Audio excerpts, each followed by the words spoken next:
ومن يضلله فلا هادي له ونشهد أن لا إله إلا الله وحده لا شريك له ونشهد أن سيدنا ونبينا ومولانا محمدا عبده ورسوله أما بعد فقد قال الله تعالى في كلامه المجيد والفرقانه الحميد أعوذ بالله من الشيطان الرجيم بسم الله الرحمن الرحيم إن الله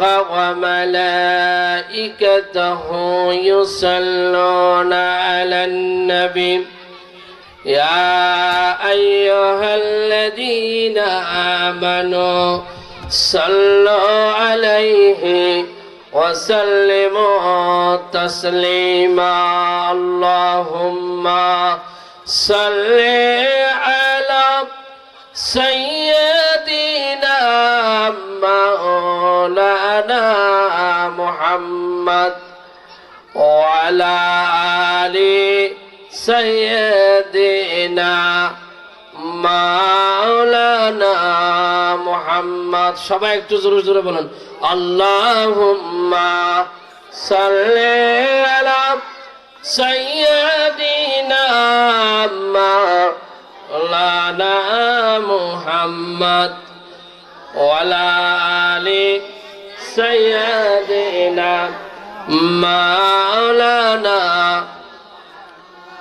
যতবার মনে পড়ে তোমাকে হে রাসূল ততবার মন হয় দিশে হারাবে কোন সেই হেরা গোহার আর সেই মরুভূমি এখনো কাঁদে তারা শুধু তুমি শোধ আল্লাহুম্মা সাল্লি আলা সাইয়্যিদিনা মাওলানা মুহাম্মদ ওয়া আলা আলি সাইয়্যিদিনা মাওলানা মুহাম্মদ তায়েফের জমিনে পাথরের আঘাতে রক্ত ঝরলেন তোমারই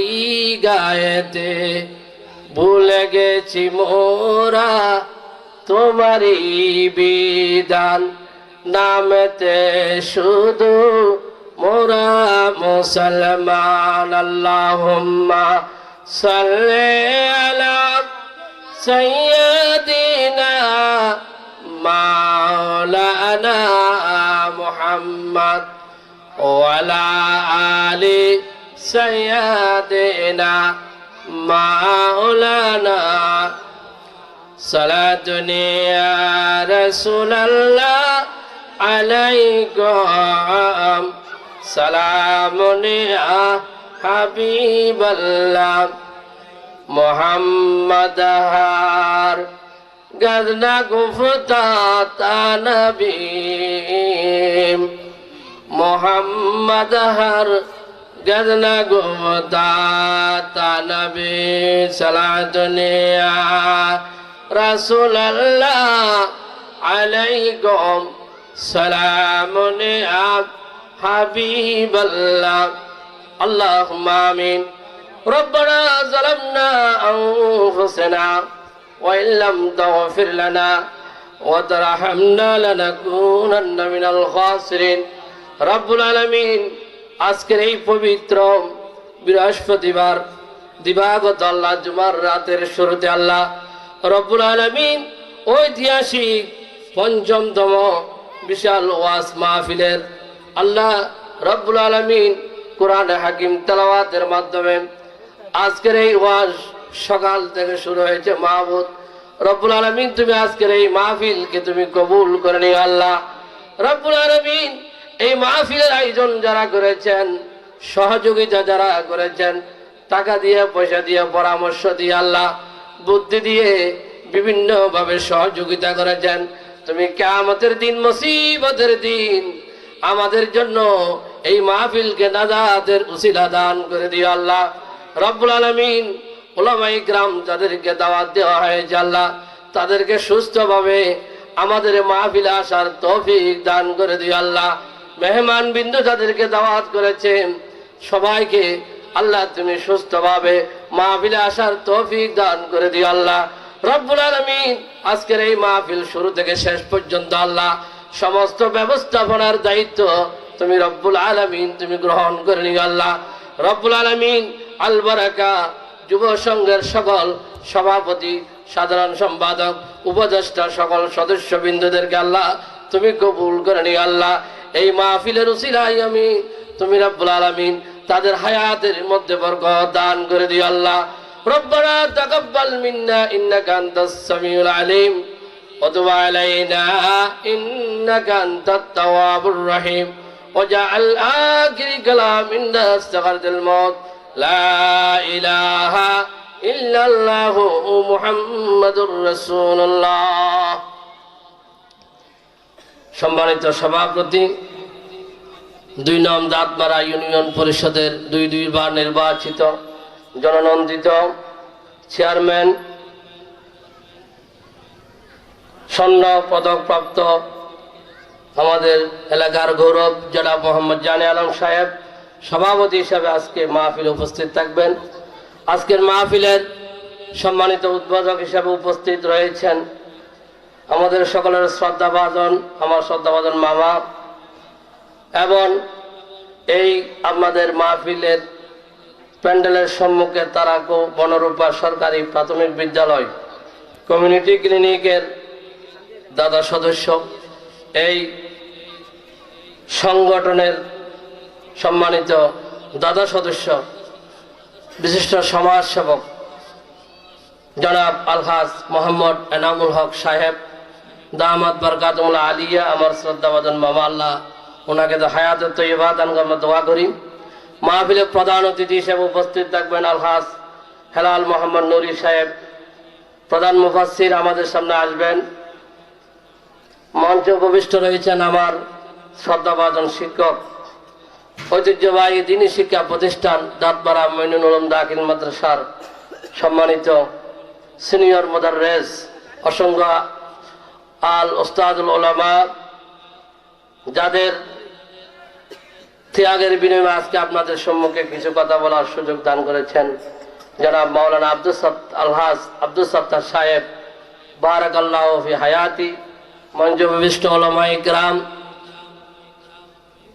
আল বারাকা যুব সংঘের সম্মানিত সভাপতি, সম্মানিত সেক্রেটারি, সদস্যবিন্দু, উপদেষ্টা মণ্ডলী সহ এলাকার মাইকের আওয়াজ যদ্দূর যাচ্ছে সম্মানিত মা ও বোনেরা, ব্যবসায়ী বিন্দু, মুরব্বী নিজাম, মঞ্চ উপবিষ্ট দূর দূরান্ত থেকে আগত মেহমান বিন্দু এবং কচিকাছা ছেলে মেয়েরা, যুবক ভাইরা, সবাইকে আমি আবার আনুষ্ঠানিকতার মাধ্যমে সালাম দিচ্ছি। আসসালামু আলাইকুম ওয়া রাহমাতুল্লাহি ওয়া বারাকাতুহু।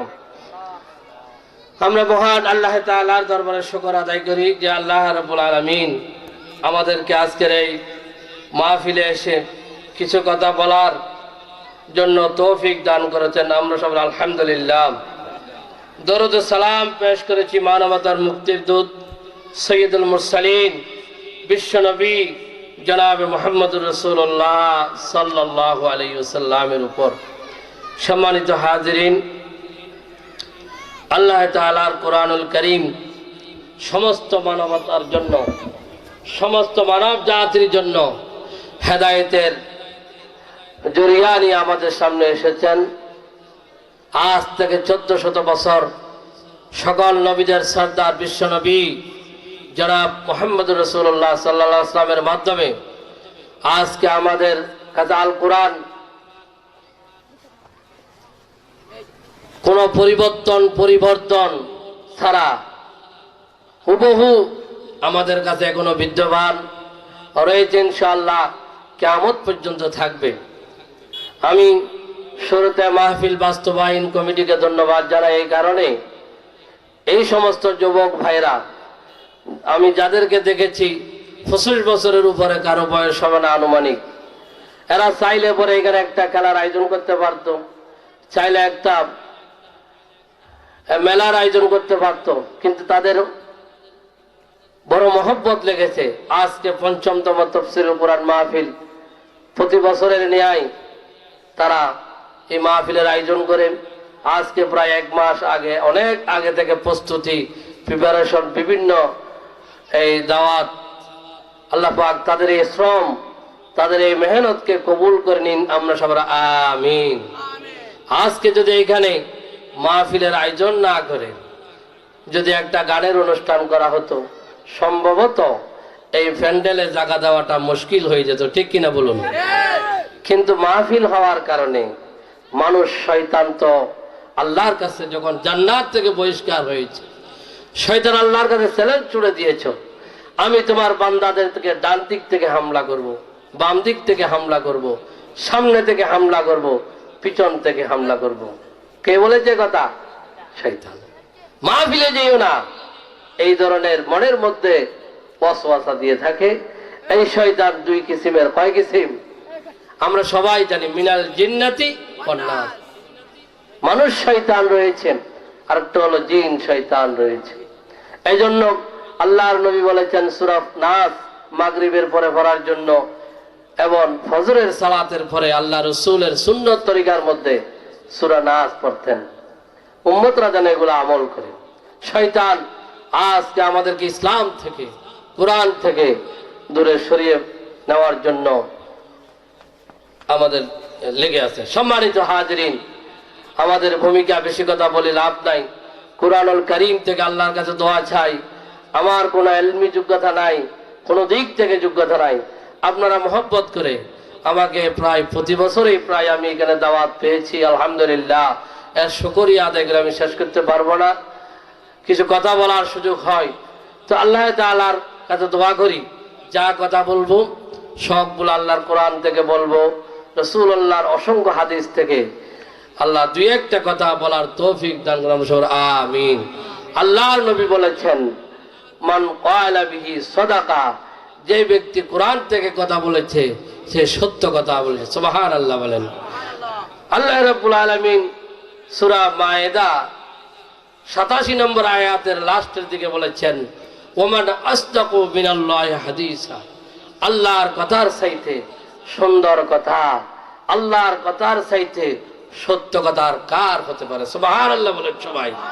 সে আজকে আমরা কোন মানব জাতির কথা শুনতে আসি নাই, যে রব্বুল আলামিন আমাকে আপনাকে সৃষ্টি করেছেন তার কথা আমরা শুনতে এসেছি। আমরা সবাই আমিন।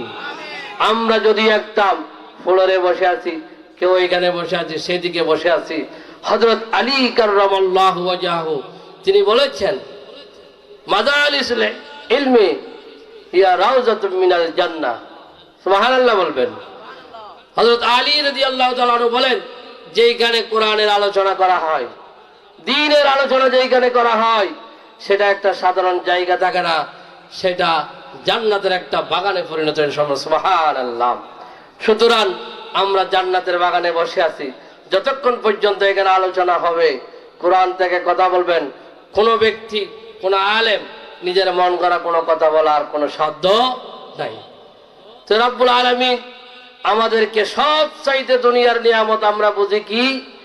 আমরা বুঝি যদি ইউনিয়নের পরিষদের চেয়ারম্যান হতে পারি তাহলে এটা আমার জন্য বড় নিয়ামত। আমি যদি 7 নম্বর ওয়ার্ডের মেম্বার হতে পারি সেটা আমার জন্য নিয়ামত। আমি যদি তারাগড় একটা বিশাল বিল্ডিং এর মালিক হতে পারি তাহলে সেটা আমার জন্য নিয়ামত, অনেকেই মনে করে। কিন্তু আল্লাহ তাআলা বলেছেন, যাদের কাছে কোরআন নাজিল করেছি, যারা কোরআন মানে, কোরআন নিয়ে চিন্তা ভাবনা করে, তারা হচ্ছে সবচাইতে দামি। সুবহানাল্লাহ বলেন সবাই। আল্লাহ রাব্বুল আলামিন বলেন, ও দুনিয়ার মানুষরা, এই কোরআন পাওয়ার জন্য, কোরআন তোমরা পেয়েছো, এই জন্য তোমরা আনন্দ করো। কুল বিফাদলিল্লাহি ওয়া বিযালিকা ফালইফরাহু।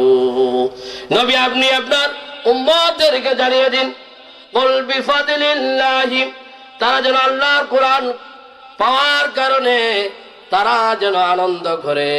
ফালিয়াফরাহু, ফালিয়াফরাহু, তারা যেন আনন্দ করে।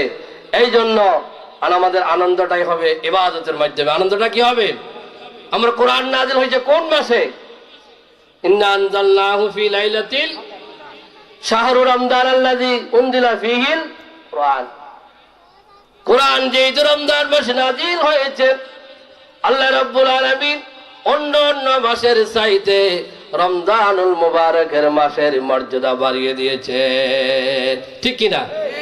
কোরআন এরপর আল্লাহ পাক বলেন, বান্দা 30টা দিন তোমরা সওম পালন করার পরে তোমরা কি করবে? আনন্দ করবে। আল্লাহ রাব্বুল আলামিনের নবী, বিশ্ব নবী জনাব মুহাম্মদুর রাসূলুল্লাহ সাল্লাল্লাহু আলাইহি ওয়াসাল্লাম বলেছেন, এমনি খেলাধুলা, ঈদের দিন খেলাধুলা করা এটা নবীর হাদিস দ্বারা প্রমাণিত। সুবহানাল্লাহ। ঈদের দিন খেলা খেলা যাবে, বিভিন্ন খেলার আয়োজন। রাসূলুল্লাহ সাল্লাল্লাহু আলাইহি ওয়াসাল্লাম মদিনার যুবকদেরকে বলো, তোমরা আজকে খেলা খেলো, আজকে খেললে কোনো অসুবিধা নাই, আনন্দ করার জন্য। কোরআনের কারণে, কিসের কারণে? কুল বিফাদলিল্লাহি ওয়া বিযালিকা ফালইফরাহু, আল্লাহর কোরআন পাওয়ার কারণে তোমরা আনন্দ করো। সুতরাং আমরা সেই কিতাব থেকে আলোচনা শোনার জন্য এসেছি। আমরা যারা আলোচনা করছি, আপনারা যারা শুনেছেন, উভয়ই আল্লাহ তাআলার সে জান্নাতি বাসিন্দাদের মধ্যে কবুল করুন, আমরা সবাই আমিন। সম্মানিত হাজিরিন, আল্লাহ তাআলার আজকে মুসলমানদের যে দুর্দশা, যেই আমাদের আজকে মায়ানমারে মুসলমান মায়ের খায়, ফিলিস্তিনে মুসলমানরা মার খাচ্ছে, কাশ্মীরে মুসলমানরা নির্যাতিত নিষ্পেষিত হচ্ছে, মায়ানমারের মুসলমানদেরকে, নারীদেরকে যেভাবে হত্যা করা হয়েছে, যেভাবে ব্যভিচার করা হয়েছে, নির্যাতন করা হয়েছে, সেটার একটা মাত্র কারণ সারা বিশ্ব থেকে মুসলমানরা আজকে কোরআনকে যতটুকু আঁকড়ে ধরা দরকার ছিল ততটুকু আমরা ধরতে পারি না, ঠিক কিনা? সুতরাং আল্লাহ তাআলার কাছে আজকের মাহফিল থেকে আমরা সিদ্ধান্ত নিতে হবে। মাহফিল থেকে আমরা যতদিন থাকবো, বাঁচবো, পৃথিবীতে কিন্তু থাকার জায়গা নয়, পৃথিবী থেকে আমাদেরকে চলে যেতে হবে, ঠিক কিনা? সবাইকে চলে যেতে হবে। সমস্ত নবীরা দোয়া করেছেন, আল্লাহুম্মা আহইয়ানা, ইয়া আল্লাহ রাব্বুল আলামিন আমাদেরকে, আমার যতদিন হায়াত থাকে আমাকে মুসলমান হিসেবে হায়াত রাখো। আমার জীবনটা যখন চলে যাবে আমাকে মুসলমান হিসেবে মৃত্যু দান করে দিও। সুবহানাল্লাহ। নবীরা দোয়া করেছেন মুসলমান হন। মুসলমান যদি হতে হয় কি করতে হবে? আল্লাহ রাব্বুল আলামিন কুরআনুল কারীমে বলে দিয়েছেন, ইয়া আইয়ুহাল্লাযীনা আমানুত্তাকুল্লাহা ওয়া লা তামুতুন্না ইল্লা ওয়া আনতুম মুসলিমুন। আল্লাহ রাব্বুল আলামিন বলেন, আল্লাহকে ভয় করো, হাত্তা তুকাতি, আল্লাহকে ভয় করার মতো ভয় করো, ওয়া লা তামুতুন্না ইল্লা ওয়া আনতুম মুসলিমুন। মুসলমান না হইয়া তোমরা মৃত্যুবরণ। দুনিয়াতে কি পেলাম না পেলাম সেটা বড় কথা নয়, দুনিয়া থেকে যাওয়ার সময় আমি ঈমান নিয়ে যেতে পেরেছি কিনা, এই সিদ্ধান্ত থাকতে।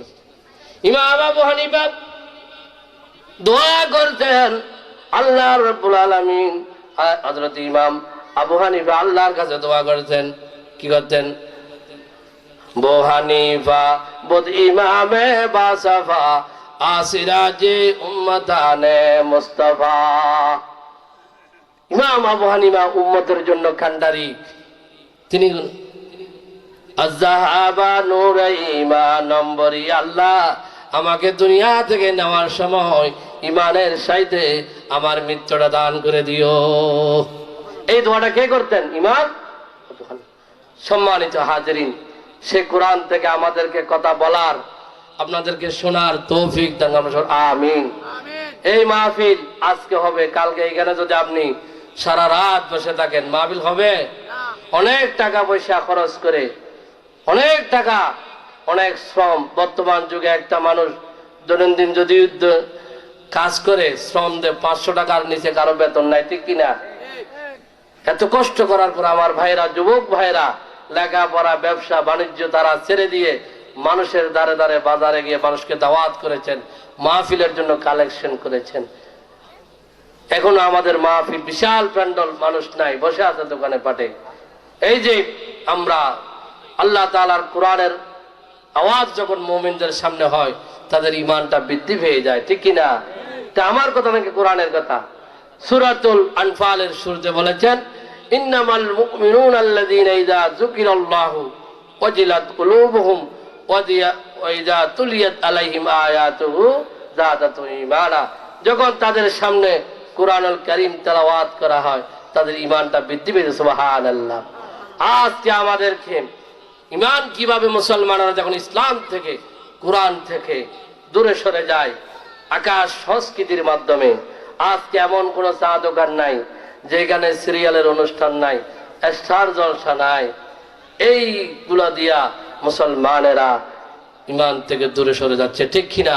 আজকে মুসলমানদের মাহফিল ভালো লাগে না, কোরআন ভালো লাগে না, গানের আয়োজন করতে অনুমতি নিতে হয় না, কিন্তু তাফসীরুল কোরআন মাহফিল আয়োজন করার জন্য প্রশাসনের কাছে যেতে হয়, ওসি সাহেবের কাছে যেতে হয়, সমাজের মাধ্যমের কাছে যেতে হয়, চেয়ারম্যান তো আছেই। এভাবে প্রত্যেকটা মানুষের অনুমোদন লাগে, ঠিক কিনা? সুতরাং এই মাহফিলের কোনো বাধা দেয় নাই। যারা মাহফিলের জন্য সুযোগ করে দিয়েছেন, আল্লাহ পাক তাদেরকে হেদায়েত দান করুন, সবাই আমিন।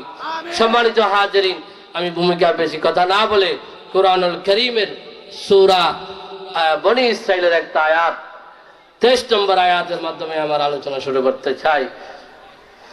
আউযু বিল্লাহি মিনাশ শাইতানির রাজীম। বিসমিল্লাহির রাহমানির রহিম। ওয়া ক্বাদা রাব্বুকা আল্লা তা'বুদু ইল্লা ইয়াহু ওয়া বিল ওয়ালিদাইনি ইহসান। ইম্মা ইয়াবলুগান্না ইনদাকাল কিবারা আহাদুহুমা আও কালাহুমা ফালা তাকুল লাহুমা উফফিন ولا تنهرهما وقل لهما قولا كريما واخفض لهما جناح الذل من الرحمة وقل رب ارحمهما كما ربياني صغيرا। আমরা পবিত্র কালামে পাকের সূরা 6666টি আয়াতের 2টা আয়াত তেলাওয়াত করেছি। কোরআনুল কারীমের কয়টা সূরা রয়েছে? 114টা সূরা রয়েছে। তার মধ্যে সূরাতুল বনী ইসরাঈল, এই সূরার থেকে আমি আপনাদের সম্মুখে আয়াতে কারিমা তেলাওয়াত করেছি। উলামায়ে কেরাম বুঝতে পেরেছেন আলোচনার বিষয়বস্তু কি হবে। সম্মানিত হাজিরিন, এই পৃথিবীর মধ্যে আমাদের সবচাইতে বড় আপনজন কারা বলেন তো দেখি? পিতামাতা। সবচাইতে বড় আপনজন হচ্ছে আমাদের পিতামাতা। কিন্তু আজকের এই যুগে আমরা মিডিয়ার মধ্যে পাই, সোশ্যাল মিডিয়া বলেন, বিভিন্নভাবে বোঝা যায় অমুক সন্তান তার মাকে নির্যাতন করেছে, বাবাকে ঘর থেকে বের করে দিয়েছেন। সুতরাং আল্লাহ তাআলা এই ব্যাপারে আমরা নামাজ, রোজার, হজ, যাকাতের ওয়াজ আমাদের জুমার আলেমরা প্রায় সম করে থাকে, কিন্তু আমাদের মা বাপের যে মর্যাদা, যে কর্তব্য সন্তানের উপর, আমরা অনেকে সেগুলা জানি না। কত বড় নিয়ামত আল্লাহ পাক আমাদেরকে দান করেছেন। সে আলোকে আমি আপনাদের সম্মুখে 2-1টা কথা বলতে চাই। আল্লাহর কাছে দোয়া করি, আল্লাহ আমাকে আমল করার এবং আমল অনুযায়ী, আমল যোগী কিছু কথা বলার আমাদেরকে শোনার তৌফিক দান করুন, আমিন। আল্লাহ রাব্বুল আলামিন বলেন, ওয়া কাদা রাব্বুকা আল্লা তা'বুদু ইল্লা ইয়াহু ওয়া বিল ওয়ালিদাইনি ইহসান। আল্লাহ তাআলা বলেন, ওয়া কাদা রাব্বুকা, ওয়া কাদা মানে তোমার রব ফরজ করে দিয়েছেন, তোমার রব বিচার করে দিয়েছেন। কদা মানে বিচার, মাঝি সিগা। আল্লাহ তাআলা আজ থেকে 1400 বছর আগে বিশ্ব নবীর মাধ্যমে জানিয়ে দিয়েছেন, নবী আপনার উম্মতদেরকে তেলাওয়াত করে শুনিয়ে দেন, ওয়া কাদা রাব্বুকা, তোমরা আল্লাহ পাক বিচার করে দিয়েছেন, ফয়সালা করে দিয়েছেন। রাব্বুকা তোমার রব আল্লাহ। আল্লাহ শব্দটা উলামা ইকরাম বুঝতে পারবেন। আল্লাহ হুরুফে তানবীর সাবধান, আল্লাহ সাবধান। আল্লাহ তা'বুদু ইল্লা ইয়াহু, আল্লাহ, আল্লাহ মানে সাবধান, আল্লাহ মানে আল্লাহ হুরুফুত তানবীর সতর্ক করে দিয়েছেন, আল্লাহ তা'বুদু ইল্লা ইয়াহু, আল্লাহ তা'বুদু, সাবধান তোমরা শুধুমাত্র কেবলমাত্র একমাত্র ইবাদত করবে কার? কার ইবাদত করবে? ইল্লা ব্যতীত, ইয়াহু, আল্লাহ ছাড়া আর কারো গোলামি করা যাবে না, আল্লাহ ছাড়া আর কারো দাসত্ব করা যাবে না। কোন বাস পূজা, গাছ পূজা, পীর পূজা, সর্ব পূজা, কোন মানব পূজা করা যাবে না, একমাত্র ইবাদত করতে হবে কার? কার? আল্লাহ তাআলা কুরআনের সূরা বাকারার মধ্যে সাত করে দিয়েছেন, ওয়া মা খালাকতুল জিন্না ওয়াল ইনসা ইল্লা লিয়াবুদুন। আমি মানুষ সৃষ্টি করেছি, আমি জিন সৃষ্টি করেছি, ইল্লা লিয়াবুদুন, তাদেরকে এই জন্য সৃষ্টি করা হয়েছে তারা সারাটা জীবন আমার গোলামি করবে। আমার ভাইরা, ইবাদত শব্দের আবিধানিক অর্থ হচ্ছে গোলামি করা, ইবাদত শব্দের আবিধানিক অর্থ হচ্ছে দাসত্ব করা, ইবাদত শব্দের আবিধানিক অর্থ হচ্ছে চাকরি করা। বাংলা কথা, সহজ বাংলা চাকরি। শুধু আমরা আমাদের মধ্যে কেউ মনে করি ইবাদত মানে শুধু নামাজ পড়া, ইবাদত মানে শুধু নামাজ পড়া, ইবাদত মানে শুধু রোজা রাখা, ইবাদত মানে শুধু কি করা, হজ করা, ইবাদত মানে শুধু যাকাত দেওয়া, তাই নয়। এটা ভুল কথা।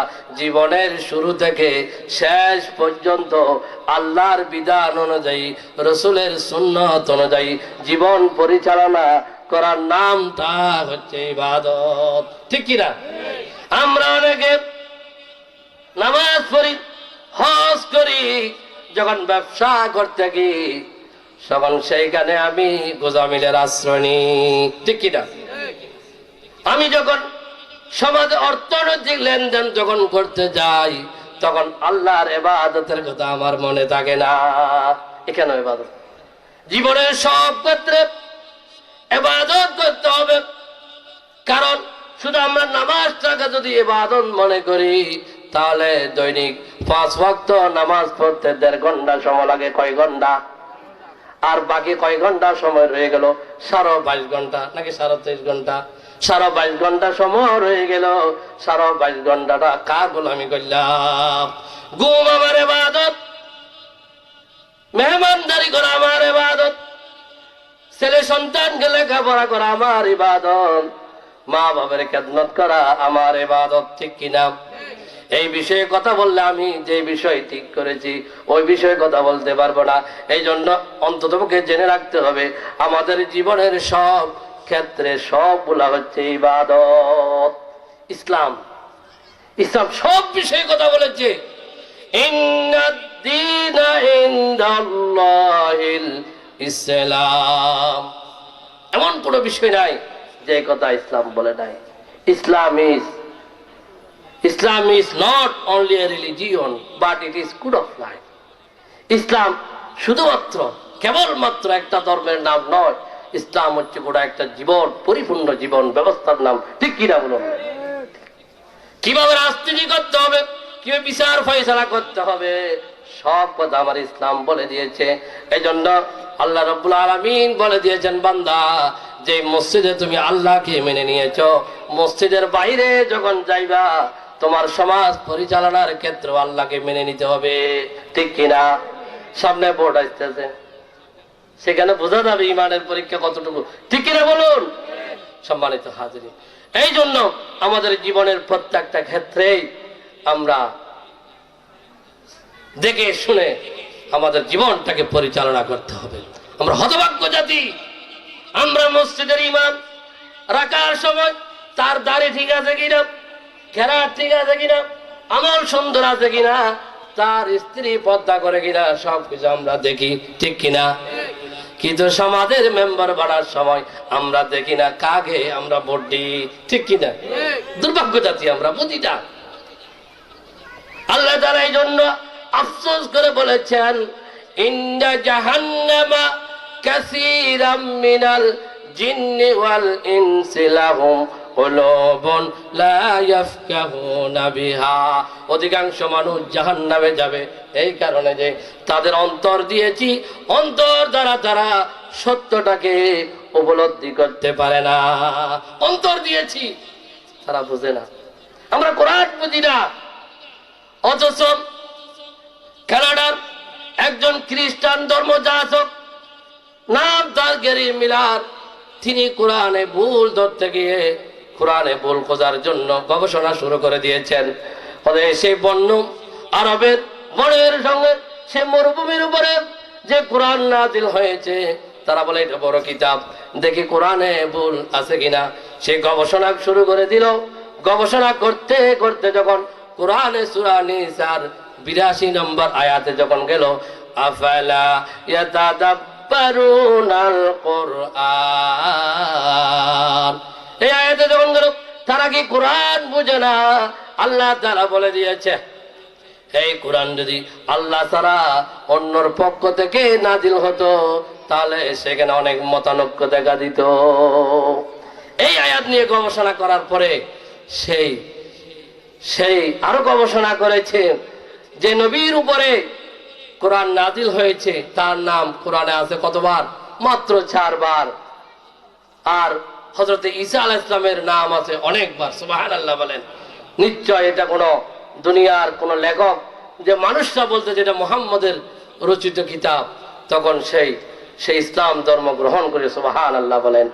আজকে মুসলমানের ঘরে জন্মগ্রহণ করে কোরআনের ভুল ধরে কোরআনের সম্পত্তি নাকি আল্লাহ পাক দিতে ভুল করেছেন, বলে নাউজুবিল্লাহ। মেয়েদেরকে কম দিয়েছে, ঠকিয়েছে, বিভিন্ন কথা বলে। সুতরাং আল্লাহ তাআলার কোরআন সবচাইতে বড় নিয়ামত। আজকে আমরা কোরআন শোনার জন্য এসেছি। সম্মানিত হাজিরিন, ইবাদত করতে হবে আমাদের জীবনের সর্বাঙ্গনের ক্ষেত্রে।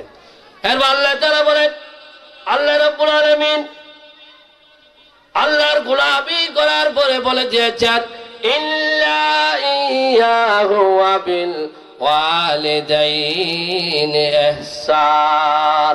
আল্লাহ বলেন, ও দুনিয়ার মানবরা, তোমরা আল্লাহর গোলামি করার পরে পিতা মাতার প্রতি ইহসান করতে হবে। সুবহানাল্লাহ। কার প্রতি? পিতা মাতার প্রতি। চিন্তা করে দেখুন, আল্লাহ রাব্বুল আলামিন এইখানে আল্লাহর গোলামি করার পরে কোন পীর সাহেবের কথা বলে নাই। অনেকে আমাদেরকে দেখতে পারে না, শুধু পীরের বিরুদ্ধে বলি। আরে পীরের বিরুদ্ধে বলি না, ওলিদের বিরুদ্ধে আমাদের বলার কোনো ক্ষমতা নাই। কিন্তু আজকে এই পীর শব্দটাকে ধারণ করে মুসলমানদেরকে বিভিন্ন দলে বিভক্ত করে ফেলেছে, ঠিক কি না? এই জন্য আল্লাহ তাআলা আল্লাহর গোলামি করার পরে, আল্লাহ দাসত্ব করার পরে আল্লাহ রাব্বুল আলামিন পৃথিবীর কোন মানবের নাম বলে নাই। সর্বপ্রথম বলেছে, সাবধান বান্দা, আমার গোলামি করবা আর তুমি তোমার পিতা মাতার প্রতি ভালো আচরণ করবে। সুবহানাল্লাহ। আল্লাহর গোলামি করার পরে কার সেবা যত্ন করতে হবে? মা। সবচাইতে বড় সম্পদ ছেলের জন্য মা, ছেলের জন্য বাবা, ঠিক কিনা? আল্লাহ তাআলা কোরআনুল কারীমের সূরা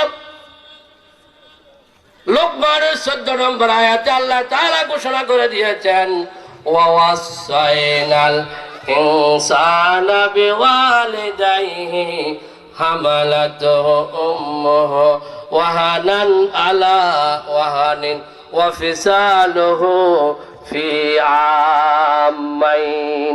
আল্লাহ রাব্বুল আলামিন সূরা লোকমানের 14 নম্বর আয়াতে বলেন আমি মানুষদেরকে ওয়াসাইনাল ইনসানা আমি মানুষদেরকে উপদেশ দিয়েছি, মানুষদেরকে ওসিয়ত করতেছি, মানুষদেরকে নির্দেশ করে দিয়েছি তারা যেন মা বাবের খেদমত করে। সুবহানাল্লাহ। মা বাবের প্রতি যেন ইহসান করে। কেন করবে? এই জন্য করবে তার মা বাপ, তার মা তাকে অত্যন্ত কষ্ট করে গর্ভধারণ করেছে, কষ্টের পর কষ্ট করেছে, দীর্ঘ 2টা বছর মা কষ্ট করেছে। এই জন্য আল্লাহ রাব্বুল আলামিন কুরআন কারীমের মধ্যে মা বাবার কথাটা সব চাইতে গুরুত্ব দিয়ে বলেছেন সুবহানাল্লাহ। ঠিক কি? হযরত রাইসুল মুফাসসিরিন ইবনে আব্বাস রাদিয়াল্লাহু তাআলা আনহু বলেন আল্লাহ তাআলা কুরআনুল কারীমের 3টা জায়গায় খেয়াল করবেন। রাইসুল মুফাসসিরিন মানে তিনি হচ্ছেন মুফাসসিরদের সরদার। আল্লাহ রাব্বুল আলামিন আল্লাহ রাসূলের আল্লাহর হাবিব জনাবে মুহাম্মদুর রাসূলুল্লাহ সাল্লাল্লাহু আলাইহি ওয়াসাল্লাম আব্বাসের জন্য দোয়া করেছেন আল্লাহুম্মা ফাকিহু ফিদ্দিন, আল্লাহ তুমি তাকে দ্বীনের জ্ঞান দান করে দাও। সুবহানাল্লাহ।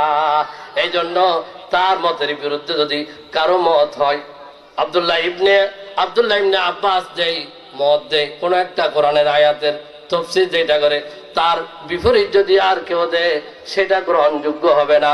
গ্রহণযোগ্য হবে আব্দুল্লাহ ইবনে আব্বাসের দলিলটা। সুবহানাল্লাহ। বুঝে গেল? তিনি বলেছেন আল্লাহ তাআলা কুরআনুল কারীমে 3টা ক্ষেত্রে 3টা জিনিসকে খুবই গুরুত্ব সহকারে বলেছেন। অর্থাৎ আল্লাহর সাথে আল্লাহর কৃতজ্ঞতা স্বীকার করার সাথে সাথে বান্দার বা 3টা বিষয়কে গুরুত্ব দিয়েছেন। একটা না হলে আরেকটা হবে না। 1 নম্বর হচ্ছে আল্লাহর আনুগত্য যা করলো কিন্তু রাসূলের আনুগত্য করলো না সে মুমিন দাবি করতে পারবে না। ইয়া আইয়ুহাল্লাযীনা আমানু আতিউল্লাহ ওয়া আতিউর রাসূল। এরপর হলো 2 নম্বর হলো আল্লাহ আকিমুস সালাহ ওয়া আতুজ যাকাত, তোমরা নামাজ কায়েম করো, যাকাত আদায় করো। নামাজ কায়েম করলো, যাকাত দিল না, সেই মুমিন দাবি করতে পারে না। 3 নম্বর হচ্ছে আল্লাহর কৃতজ্ঞতা স্বীকার করার পরে মা বাবার কৃতজ্ঞতা প্রকাশ করতে হবে। সুবহানাল্লাহ। এই 3টা বিষয় অঙ্গাঙ্গি ভাবে জড়িত একটার সাথে আরেকটা। যেমন সূরা লোকমানের এই আয়াতের লাস্টে বলে আনিশকুরলি ওয়ালিওয়ালিদাইক, আল্লাহ বলেছেন বান্দা সেই জন্য আমার প্রতি কৃতজ্ঞতা হওয়ার পরে সেই জন্য মা বাবার প্রতি কৃতজ্ঞতা প্রকাশ করে। সুবহানাল্লাহ। কথা বুঝে নিবেন। 3টা বিষয় গুরুত্বপূর্ণ। আল্লাহর আনুগত্য করবেন, রাসূলের ইতাআত করবেন না, মুমিন দাবি করা যাবে না। নামাজ কায়েম করবেন, যাকাত দেওয়ার জন্য স্বীকৃতি জানাবেন, তাও হবে না। 3 নম্বরটা হচ্ছে আল্লাহর কৃতজ্ঞতা প্রকাশ করেছেন, মা বাবার নাফরমানি করেছেন, মা বাবার কৃতজ্ঞতা প্রকাশ করেন নাই, আপনি ইমানদার হতে আল্লাহর কৃতজ্ঞতা হলো না। সূরা আব্দুল্লাহ ইবনে আব্বাসের মতামতটা দেন। সম্মানিত হাজিরিন, এই জন্য সব চাইতে উত্তম আচরণ করতে হবে, সুন্দর কথা বলতে হবে। কার সাথে? আল্লাহ তাআলা ওয়াবিল ওয়ালিদাইনি ইহসান, মা বাবার সাথে ইহসানের সহিত কথা বলবে। কিসের সহিত? একজন সাহাবী, হাদিসটা বুখারী শরীফের মধ্যে এসেছে, আবার মুসলিম শরীফের মধ্যে এসেছে, মিশকাতের মধ্যে এসেছে, মাদ্রাসার দাখিল 9ম শ্রেণীতেও পড়ানো হয়। একজন সাহাবী হযরত আবি হুরায়রা রাদিয়াল্লাহু তাআলা আনহু قال قال رسول الله صلى الله عليه وسلم من احق بحسن الناس। আল্লাহ রাসূলের কাছে একজন সাহাবী আসলেন।